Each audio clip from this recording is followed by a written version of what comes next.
जहाँ भक्ति हर सांस में बस जाती है, वही वृंदावन धाम मथुरा से शुरू होती है आज की खास कहानी। नमस्कार भारत, आप देख रहे हैं क्रिएटर IYS और सुनो भारत।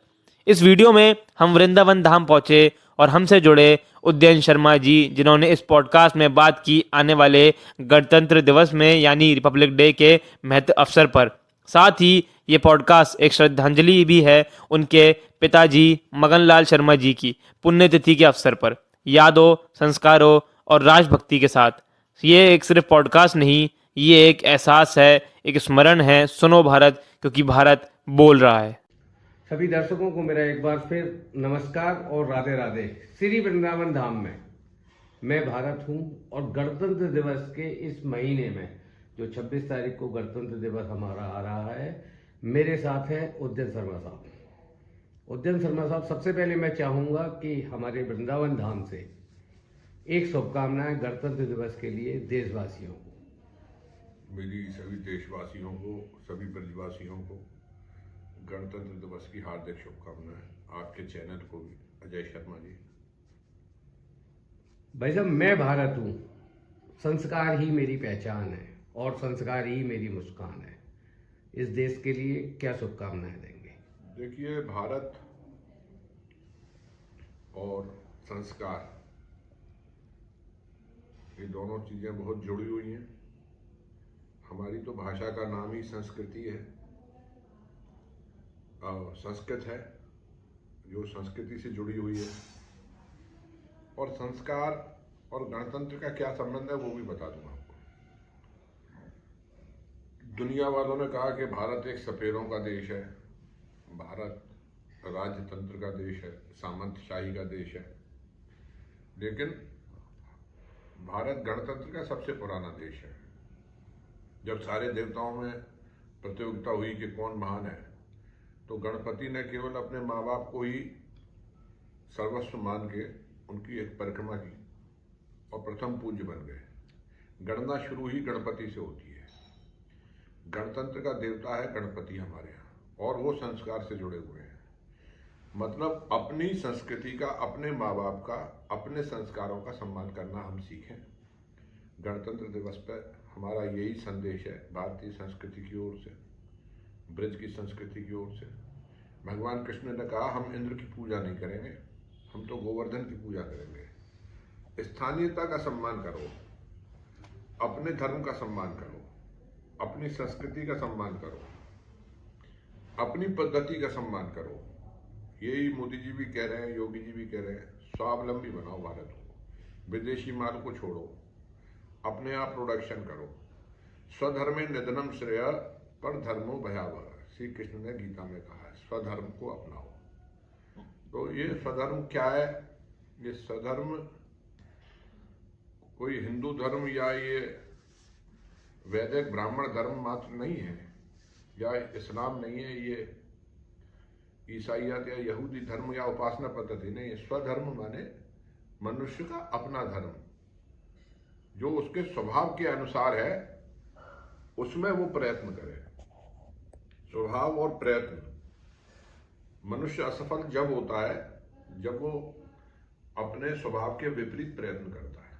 लोगों को जब लोग शब्दों से भी पहचानने लगे और उन शब्दों को सुनकर लोगों के चेहरों पर मुस्कान आए या उनके जीवन में अंतर आए, तो उदयन साहब, उन शब्दों का क्या महत्व होता है? शब्दों को बहुत बहुत महत्व है। आपने खुद ही अपने प्रश्न में ही जवाब दे दिया जी। शब्द जो है, किसी किसी का शब्द वो मंत्र है।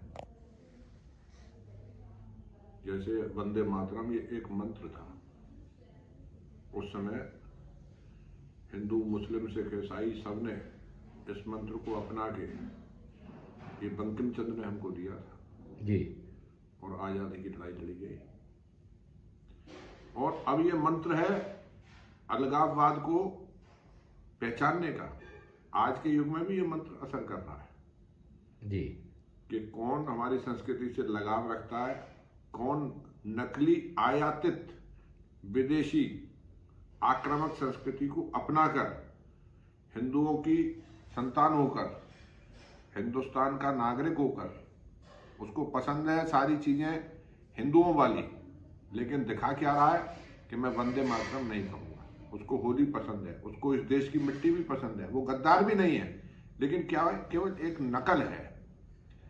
भाई आप किसी भी रूप में ईश्वर की उपासना करो, इबादत करो, इससे कोई फर्क नहीं पड़ता।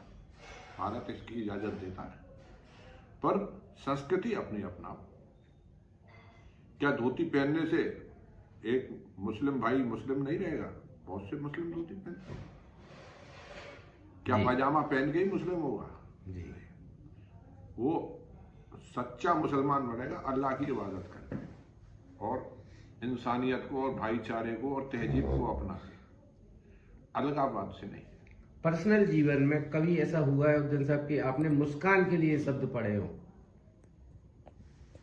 मुस्कान केवल चेहरे को खोल के ही मुस्कान होती है, या कभी कभी हम कोई शब्द पढ़ रहे हैं, आप पढ़ने के शौकीन भी हैं, बहुत सारे ग्रंथ आपने पढ़े हैं, क्या लगता है बहुत सारे ग्रंथ पढ़ के भी मुस्कान पाई जा हम सकती लोग है? तो ब्रजवासी हैं, इसकी व्याख्या मैं अलग तरह से करूंगा। जब प्रसाद सामने आता है तो मुस्कान आती है जी।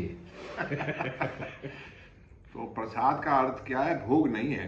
प्रसाद का अर्थ मिठाई नहीं है, प्रसाद का अर्थ है प्रसन्नता। जब प्रसन्नता होगी तभी मुस्कान होगी, और प्रसन्नता तभी होगी जब हम अपने खुद के गणतंत्र पे, अपने खुद के लोकतंत्र पे, अपने खुद के सिद्धांतों पे चलना सीखेंगे। पब्लिक के लिए क्या करना चाहते हैं उद्दीन साहब, अगर कोई ऐसा प्रसाद आपको मिले भविष्य में जो आप बहुत दिन से चाह रहे हैं?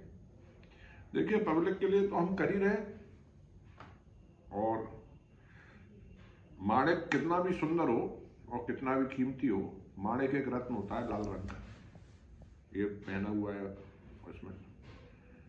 तो जब तक सोने में माणिक को न मढ़ा जाए और बर्मा का माणिक हो, माणिक की दलाली में हीरे मिलते हैं, लेकिन माणिक को अगर चांदी में आप पहन लेंगे तो लोग समझेंगे ये तो कोई लाल पत्थर खरीद लिया होगा दुकान से रास्ते की। जी। तो मणि कांचन योग इसीलिए कहते हैं। अगर मणि है, माणिक है, तो उसे सोने में मढ़ा जाए। विद्वान कितना भी योग्य हो, कितना भी कोई देशभक्त हो, कितना भी कोई विजनरी हो, कितना भी कोई दार्शनिक हो, या ईमानदार हो, या दक्षता संपन्न व्यक्ति क्यों ना हो, जब तक उसको पावर नहीं मिलेगी उसकी पहचान नहीं होगी। इंटरव्यू के अंत में एक क्वेश्चन के साथ मैं समापन करूंगा। क्या आप मथुरा की पब्लिक से ये कहना चाहेंगे कि अगर मौका मिलता है तो मैं सबको मुस्कान दूंगा? ये तो सभी लोग कहना चाहेंगे, मैं भी कहना चाहूंगा, लेकिन इसकी परख तो तभी होती है जब मौका मिलता है। तो मौका मिल रहा है सर? उसके पहले तो कहना इसको एक दवा स्वप्न है जी।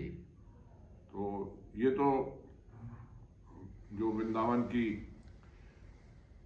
हमारे ब्रज की योग माया है, कात्यायनी है, वो जानती है कि इसको क्या मौका मिलेगा। वही लीला का आयोजन करती है जो भगवान की ललिता के रूप में, सखी के रूप में भी है जी। तो वो देवी है यहाँ की ब्रज की, वो किसको मौका देती है ये तो भविष्य के गर्भ में है। सूर्य देवता उत्तरायण हो रहा है। 2026 आपके लिए बहुत शुभ हो, आपके चैनल के लिए, हमारे ब्रजभूमि के लिए भी और हमारे लिए भी। धन्यवाद।